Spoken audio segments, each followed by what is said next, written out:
Bonjour à tous et bienvenue sur le reportage Crazy Park. Eh oui, quatrième partie. Cette fois-ci on envoie du lourd, hein, il me semblerait, pour la quatrième partie. Hein. Ouais. Quelque chose qui fait mal aux yeux, hein, je retrouve dans un autre monde. Je n'en dis pas plus, on vous laisse découvrir effectivement. N'oubliez pas qu'il y a donc la première, deuxième et troisième partie directement dans la description ou le petit i, voilà. Vous verrez ça à l'écran. J'espère que vous allez savourer ce petit moment avec nous. Allez, c'est parti. Let's go. On peut dire que ça va bouger.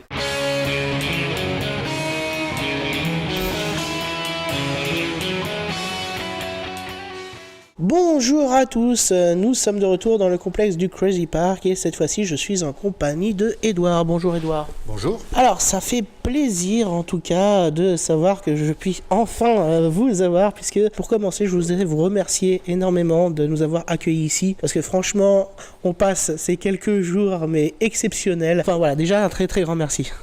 C'est très gentil, c'est tout le problème qu'on a, c'est qu'on accueille bien les gens, donc ils reviennent et ça nous donne plus de travail.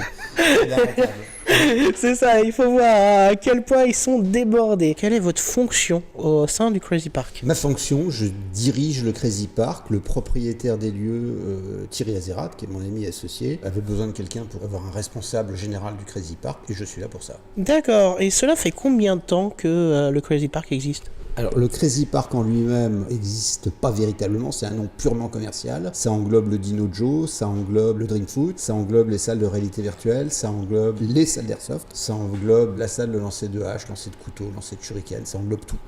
D'accord.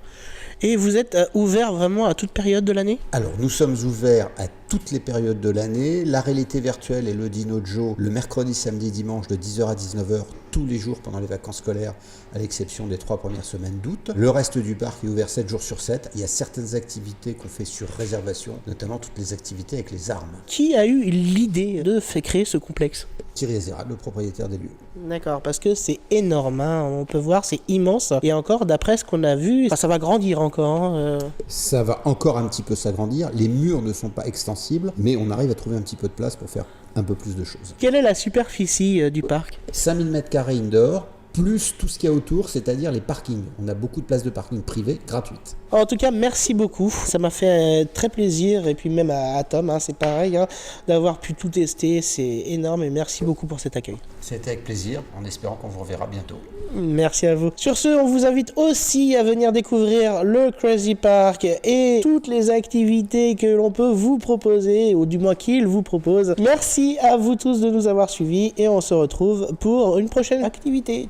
Donc cette fois-ci nous sommes en compagnie de Julien, hein. Effectivement on a changé un peu de décor, hein. Pas seulement pour jouer au foot bien entendu, puisqu'il s'agit en fait de la catégorie Archery Tag. Alors, qu'est-ce que l'Archery Tag ? Alors, l'Archery Tag, en fait, c'est le principe de se tirer dessus avec des arcs et des flèches. Ça peut faire peur dit comme ça, mais c'est tout équipé. Regardez, je vais prendre une flèche, c'est comme ça, et au bout, vous avez un gros macaron de mousse. Ah, un gros chamallow. On peut les griller au feu de camp, ceux-là ? Au feu de camp. Ça permet d'anticiper l'impact. D'accord. Avec ça, bien évidemment, on a un casque qui va avec, casque de protection intégrale de type paintball. C'est ça. Voilà, avec la petite visière, tout ça, avec les normes qu'il faut. Et on a aussi un plastron qui permet de protéger le devant et l'arrière et de différencier les équipes. Voilà. On peut y jouer à partir de quel âge ? Le groupe le plus jeune, c'était du 5-6 ans. Et après, on peut monter dans les âges, puisqu'en fait, il y a 2 types d'arcs. Il y a l'arc enfant, grand comme ceci, qui permet à des enfants, vous voyez, à la taille à peu près, c'est 1m20 là. Ça permet à des enfants de 5-7 ans, de 8 ans, 9 ans, 10 ans de le faire. Et après, on a l'arc adulte, qui est un peu plus grand, un peu plus conséquent.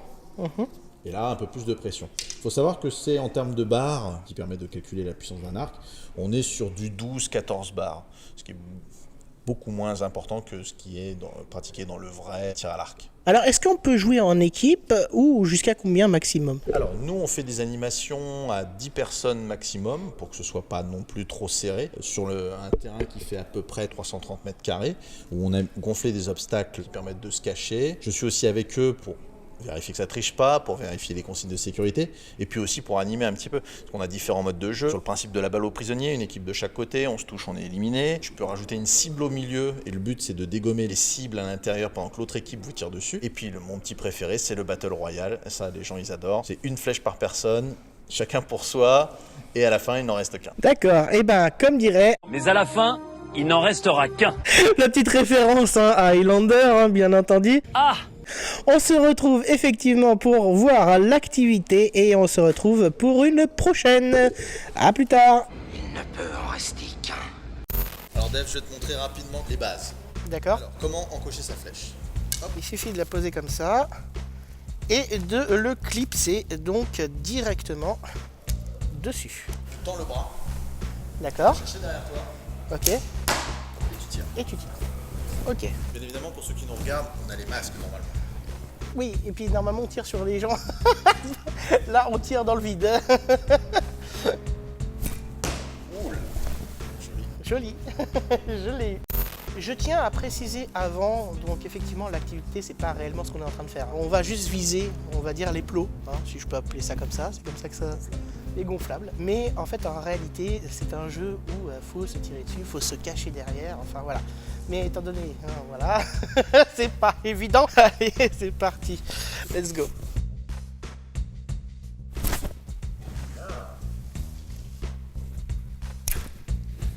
Et là maintenant, le moment que vous attendez tous, on va tirer sur Dave.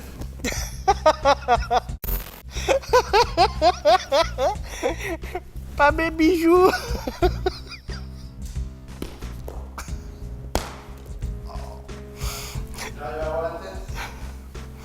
Sérieusement? N'empêche, vous le voyez pas, enfin vous le sentez pas, mais c'est quand même assez douloureux. Ça a une puissance ce truc, c'est incroyable. Bon, en tout cas, merci pour le test. Merci beaucoup pour le test. Bon bah on passe à la suivante.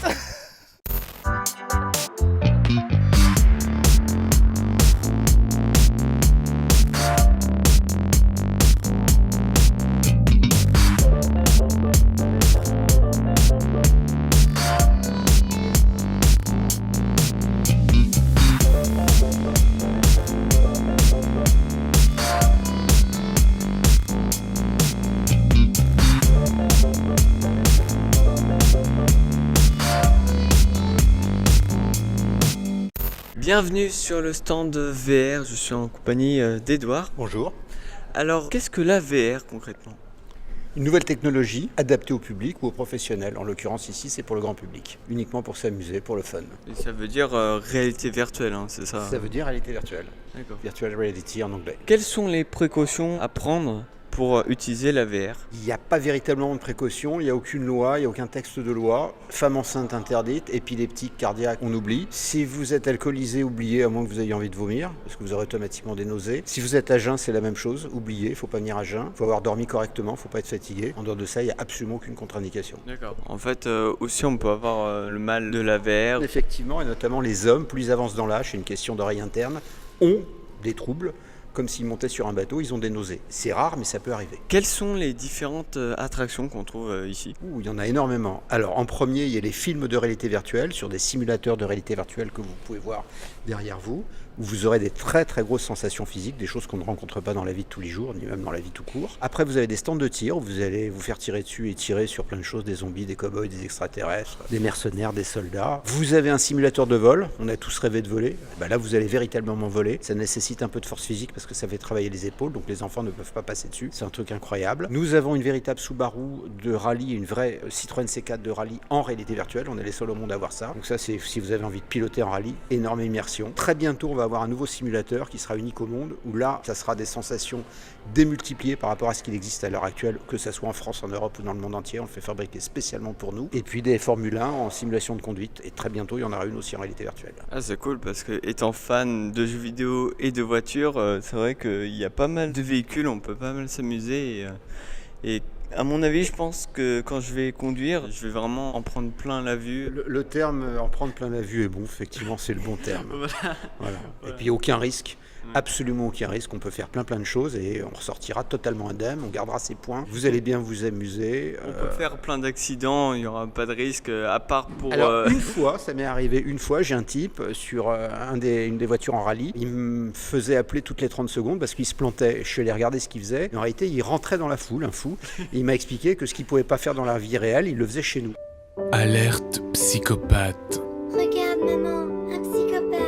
Bon, c'était un peu bizarre, mais voilà. Donc effectivement, on peut faire absolument n'importe quoi. Mais bon, c'est pas fait pour tuer des gens, même virtuellement. Je me posais la question en fait parce que j'ai vu un film qui s'appelle Ready Player One, si vous connaissez, Ouais. un film de Spielberg où en fait c'est un monde où les gens sont plongés dans la VR et ils sont dans un monde multijoueur où ils peuvent voir d'autres joueurs. Est-ce que quand on joue en multijoueur ici, on peut voir l'autre personne avec qui on joue Très honnêtement, dans cette salle, à l'heure actuelle, non. Nous, on a fait le pari de vendre des grosses sensations physiques. On a quelques jeux où on est multijoueur, mais on ne se voit pas les uns les autres, on se combat les uns les autres. Mais très honnêtement, ce ne sont pas les meilleurs jeux. En parlant justement d'attraction, quelle est votre attraction la plus populaire, la plus jouée ici? Incontestablement, pour les adultes, je dis bien pour les adultes, un simulateur qu'on appelle l'Emotion, où vous êtes debout dessus, et ça procure des énormes sensations. Vous faites du ski, vous êtes debout. Vous faites de la luge, vous êtes assis. Le fait d'être debout accrue les sensations. Une chose qui m'a frappé en venant ici, la voiture, c'est la seule chose qui n'est pas vert. Alors pourquoi il y a des graffitis? Donc sur cette voiture, qui est une Oldsmobile de 75, qui a été graffée par un artiste qui s'appelle Nebay, N-E-B-A-Y, je vous invite à aller regarder sur internet, on va offrir cette voiture à celui qui arrivera à la faire démarrer. Je m'engage véritablement à l'offrir, en sachant, attention, il faut être un très très bon mécano, parce qu'il n'y a plus de moteur dedans.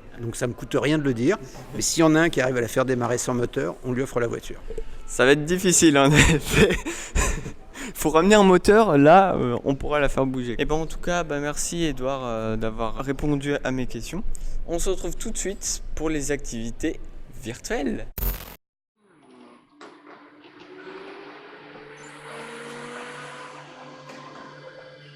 Voilà, on vole véritablement et on guide véritablement la machine.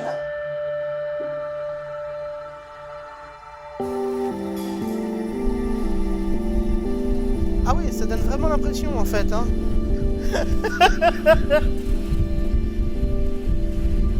Oh. Tout doux le Rex. Tout doux le Dino. Putain, ça bouge, hein. C'est ouf. Oh, c'était épique, magnifique. J'ai adoré. Et on s'en se croirait dans le Jurassic Park, quoi, direct.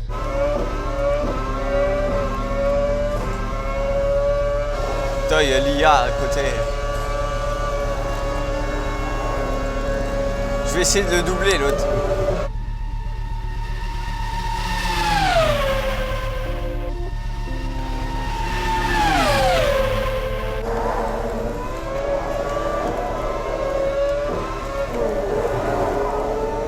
En plus, tu sens dès que tu vas trop dans l'herbe, par exemple, tu le sens, ou dès que tu vas sur un vibreur, comme là.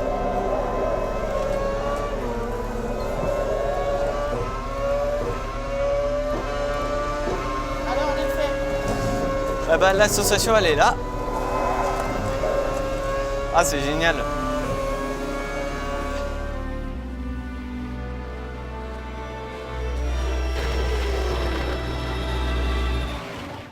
Merci à tous d'avoir regardé cette vidéo, on se retrouve prochainement. En attendant, retrouvez tous les liens dans la description.